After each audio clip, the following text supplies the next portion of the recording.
வணக்கம் நண்பர்களே. தங்கப்பதக்கம் இந்த படத்தை பற்றி பேசினால் சில விஷயங்களை குறிப்பிட்டு விட்டுத்தான் படத்துக்கு செல்ல முடியும்.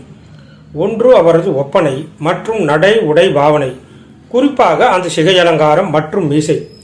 இப்போதெல்லாம் ஆளாளுக்கு தடிக்கு விழுந்தால், அதுவும் நடிக்க வந்த புதிதிலேயே காவல்துறை அதிகாரி பாத்திரத்தை ஏற்கிறார்கள். ஆனால் நடிகர் திலகம் நடிக்க ஆரம்பித்து 22 வருடங்கள் கழித்துத்தான் விதவிதமான பாத்திரங்களை ஏற்று நடித்த பின்னரே ஒரு முழுநீள காவல்துறை அதிகாரி பாத்திரத்தை ஏற்றார். இதற்கு முன்பாக ஸ்கூல் மாஸ்டர் 3 மொழிகளில் கன்னடம், மலையாளம் மற்றும் ஹிந்தி படத்தில் கௌரவ வேடத்திலும், ராஜாவில் ஒரு 5 நிமிடங்களுக்கு மட்டும் போலீஸ்காரர் வேடத்திலும் வருவார். அந்த படங்களிலும் அந்த அர்ப்பணிப்பையும் சிரத்தையையும் நாம் காணலாம்.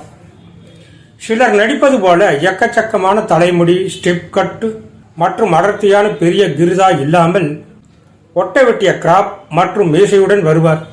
நடிகர் திலகம் ஒரு நாளும் வியாபார காரணங்களுக்காக கலைத்தன்மையை இழந்ததில்லை.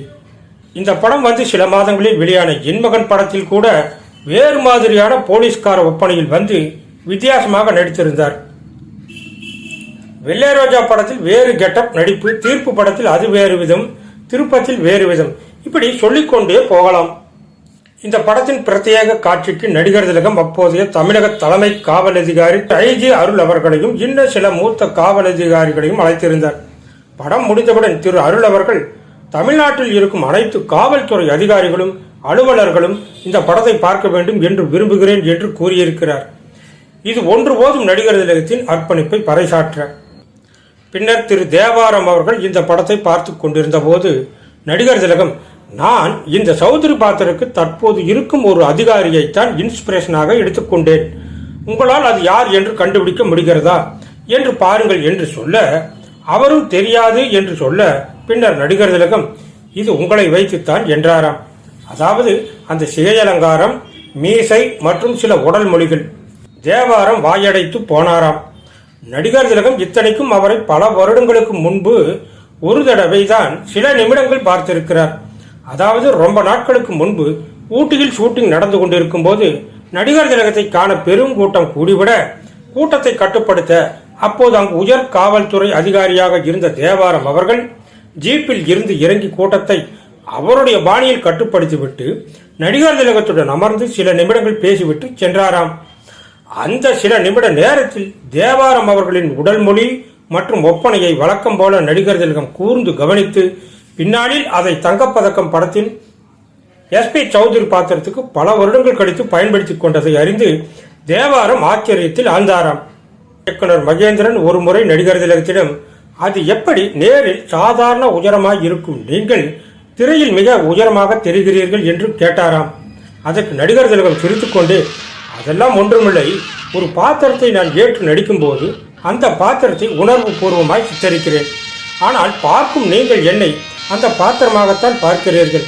நீங்கள் கௌரவம் படத்தை பார்க்கும்போது பேரிஸ்டர் பாத்திரத்தில் கொஞ்சம் நெஞ்சை நிமிர்த்தி சுயமரியாதை நிரம்பியவராய் நடித்ததால் அந்த பாத்திரத்தில் நான் எல்லோருக்கும் உயரமாய்த்தான் தெரிவேன்.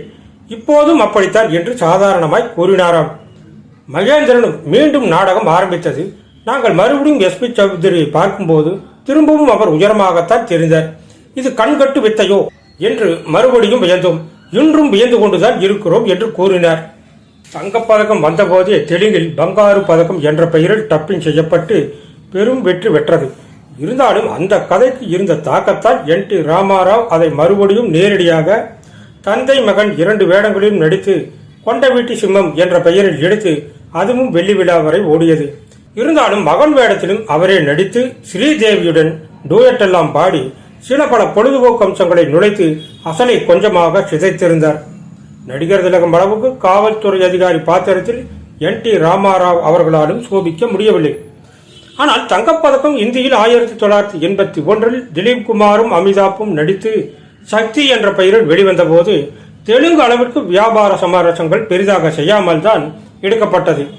திலீப் குமார் அளவோடு நடித்து பெயர் வாங்கியிருந்தாலும் அப்போது புகழின் உச்சியில் இருந்த அமிதாப் பச்சன் எதிர்மறையான பாத்திரத்தில் நடித்ததால் படம் பெரிய அளவில் வெற்றி பெற முடியாமல் போனது. இந்த 2 மொழிகளிலுமே மகன் ஸ்ரீகாந்தின் பாத்திரத்தை தமிழ் அளவுக்கு எதிர்மறையாக தராமல் லேசாக மாற்றியிருந்தார்கள். தமிழில் மட்டும் எப்படி முடிந்தது? புகழ் அனைத்தும் நடிகர் திலகத்துக்கே சாரும். இமேஜ் என்ற வட்டத்துக்குள் சிக்கி சுழலாமல் எந்த சூழ்நிலையிலும் எல்லா விதமான பாத்திரங்களையும் ஏற்று நடித்து வியாபார சமரசங்கள் செய்யாமல் அத்தனை நல்ல படங்களையும் பெரிய அளவில் வெற்றி பெற செய்ய முடிந்ததால். இதில் ஸ்ரீகாந்தின் அருமையான நடிப்பையும் குறிப்பிட வேண்டும். அவரை ஏற்கனவே மக்கள் நிறைய எதிர்மறையான வேடங்களில் பார்த்து பழகி விட்டிருந்ததால் இதில் அவரை அந்த பாத்திரத்தில் மக்கள் ஏற்றுக்கொண்டார்கள்.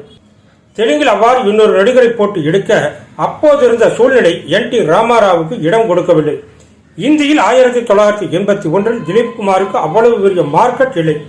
அதனால் மகன் வேடத்திற்கு அமிதாப்பையும் போட்டு அந்த பாத்திரத்திலும் கூடிய மட்டும் சிதைத்தும் விட்டிருந்தார்கள்.